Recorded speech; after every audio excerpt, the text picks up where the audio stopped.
looks at sales for each region for the months from January through to December.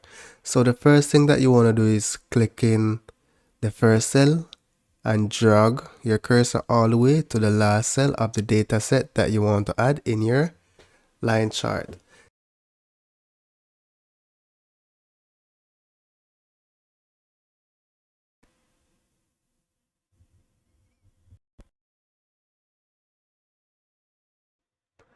So I'll be selecting the first one here.